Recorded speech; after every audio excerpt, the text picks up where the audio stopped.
Alright, I talked the talk. Now I gotta walk the walk. I said YouTubers don't do enough to promote less expensive RCs, so I just purchased this one to review for the channel. Boom! Here it is. So this is gonna be a separate video. I just got done shooting the unbox and all that, but I just want to kind of show you guys that. So yeah, I said that, us as YouTubers don't do enough to promote these cheaper vehicles. And I did mention the difference between the channels. You got the review channels that ARMA will send this to, and they'll review it, they'll take it out and do that, and that's great because they get paid to do that. Then you also have small channels like me. We're not sponsored. We have to buy this. Now normally, the RC stuff I bring you is because I want it. It's stuff that I want. And yeah, I started out a little bit small. That's why I have the Rustler. I wanted to make sure I was going to like the hobby, even though it's not cheap. But I knew kind of get what you pay for. So, and I wanted something fast, so I did that. And then the ARMA, the Infraction Mega, I knew it was a brush motor and it would be slow, and it was street. I wasn't sure if I really wanted to do street stuff, so I went ahead and did that. And then I upgraded it to brushless and made it faster. But those are cars that I wanted. I mean, the Infraction really was a great deal. It's just too bad it's discontinued. It was $150. It was really hard to go wrong. It was fully ready to run like this. But yeah, so for small channels like me, this is kind of hard to do because this probably isn't anything that I'm going to want to run on a routine basis. This might be fun to kind of run around the yard, but this is why I don't even really use my Tamiyas anymore, because they're kind of slow. To me, a little boring. But I mean, they're still kind of fun, but when you start getting into the bigger 6S, 8S stuff, you get kind of hooked on that speed. So it's kind of, you really don't want to play with this stuff. But I think what I'm going to do is I'm going to keep this thing charged up, keep it in the car, and if I go someplace and some kids are out there, I'm going to offer them the remote, the car, and see if we can't get them interested in the hobby. So I think that's what's going to be kind of the purpose of this, because if they break it, which probably might be a little hard to do, but if they break it, we'll fix it, we'll get it going again. But small channels like me, we pay for this stuff, so that's why I kind of excuse the smaller channels. But when you get larger channels, they're making a living on YouTube, but they're out there promoting the bigger cars, jumping them and breaking them, acting like that's the way you should do RC stuff. That just, people see that, and I think that just kind of becomes a deterrent to get in the hobby when they see these things breaking all the time, because you're kind of under the impression that, hey, that's how these things should work.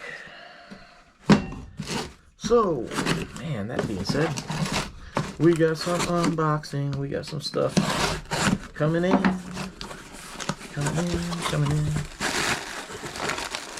Yes, so I got a new bumper mount for the Xmaxx. I have that body thing that goes in there to try to help support the back end, and I notice it's not sitting in there straight, it's being tweaked, and that's because this piece here is bent way up. And I also got a couple of Cush Drive, the rubber insert for the Xmaxx. I noticed, and I'm not sure, I don't know if this is how they're supposed to work, but I noticed when I worked on Earl, you could take the spur gear and spin it a little bit, at least about a quarter of a turn before it engaged the drivetrain. So you turn it and it moves forward, and then you could turn it almost a quarter of the way back before it would engage the drivetrain to move it backwards. So I'm kind of wondering if this rubber piece here isn't totally disintegrated and it's not in there. I mean, it's a good possibility, man. He had a huge motor in that thing. Next up, I gotta try to open this without but I said I had an investment coming for the channel, and this is it. This took forever to get here. Man, I was gonna buy one of these a while back, but I didn't want to spend the money. Then all of a sudden, it must have became the hot Christmas item or something, because I couldn't find them. I had to get this thing off of AliExpress, and It took forever. But yeah, this is a little action cam. I put on the RCs. I like this because of its bright color. That way, if I stick it on one of my planes and I lose it, it falls off. This should hopefully be easy to find. It's alive. It is alive. Well, it was for a second there. So it says Wi-Fi. So we're gonna have to set. Maybe I'll go ahead and get this set up, and then I can use it to shoot a video with the new car. Cool. So that's what I got for you right now. We got some parts, some stuff, and a new vehicle to review. All right, ladies and gentlemen. So I had the Xmaxx and the XRT side by side, and I kept moving them back and forth to see. Because look, like this one, you barely move it, and it's engaging. So I went through without having to open up the diffs and all that stuff and figured out the problem. Now, should I tell you now or should we wait? Of course, dogs gotta bark. Let me see here. So yeah, it's actually quite a common problem on these. It's the drive cups right here, especially the front ones, are hollowed out. They're kind of like almost oval, so that's causing a lot of slop to be taken up. So once I found that out, when you spin these wheels, you would have to turn the wheel quite a bit before the dog bone engages. But once you had the dog bone engaged and you just move, everything moves really fast. So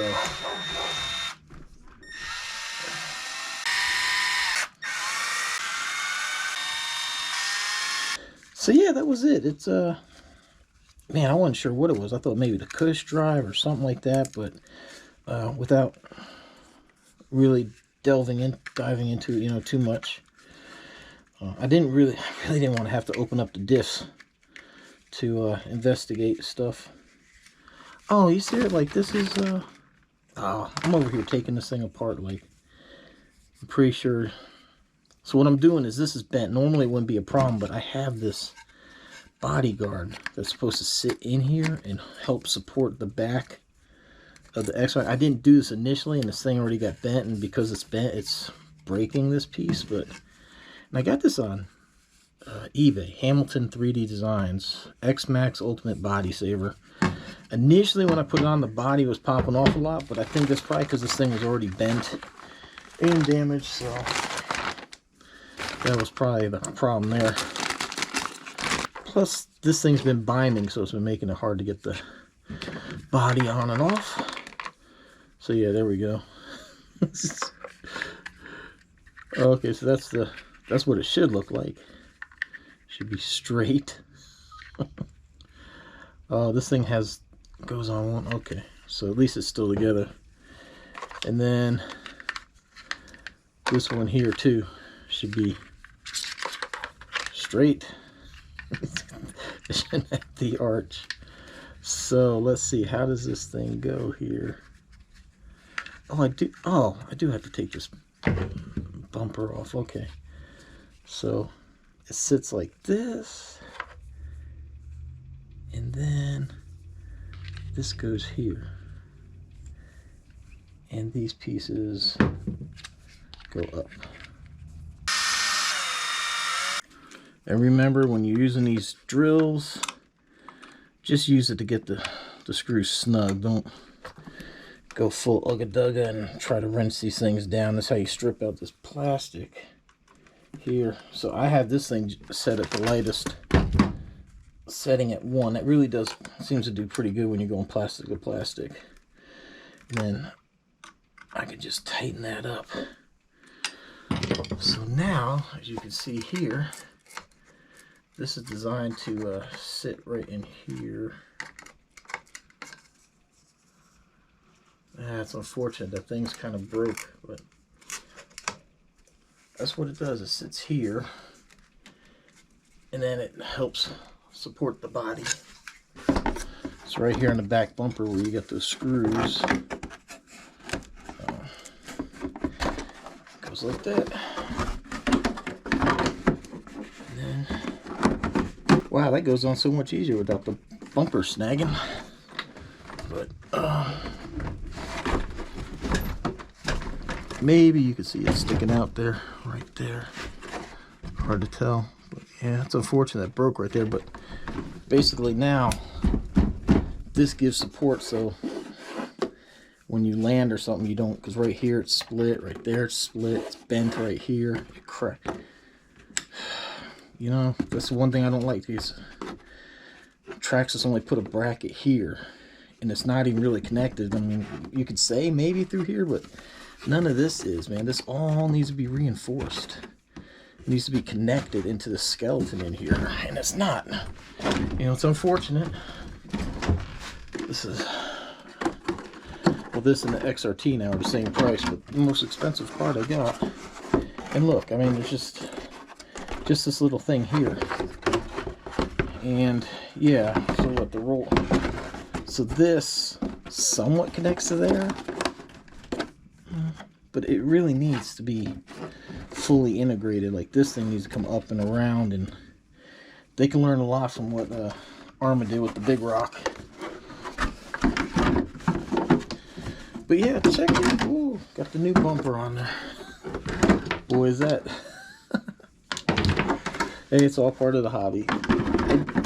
And the thing is, I don't have to replace it. It's going to help this body saver piece.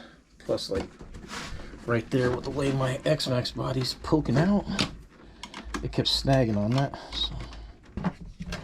Well, that's all part of the hobby. That's why I like the hobby grade stuff, because if things break or don't fully break but can use a replacing, you can easily get the parts. So I didn't have to replace this. It's not broke, but it was keeping the body saver from sitting in there right, and it was cracking. So hopefully between the body saver and everything else, maybe it'll save these new pieces that I have on there. So that's all I got for you.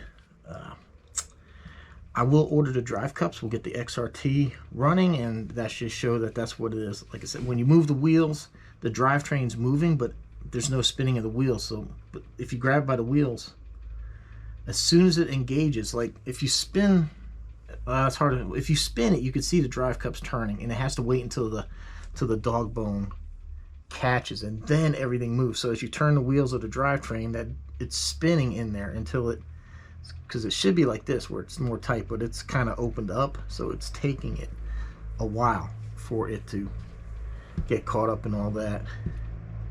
What in the, what? I'm not sure if the GoPro can pick that up, but I can't imagine what illegal somebody's driving down the damn road today. Between that, I got the guy down the road with the bass that just, it echoes in here. It gives me a headache, man. It's like the Wild West. Guess that's what happens when you live out in the county, not in the city limits. But it is what it is. So yeah, we'll get the XRT running. I still got to finish the I got the old Rustler body here. I got a Shugu. I'm not gonna, like I said, videotape that. It's just a boring process, but I will get that going, and then we should have everything going. So hope you enjoy the fixing of the cars. It's all part of the hobby. Getting in here, wrenching on the stuff.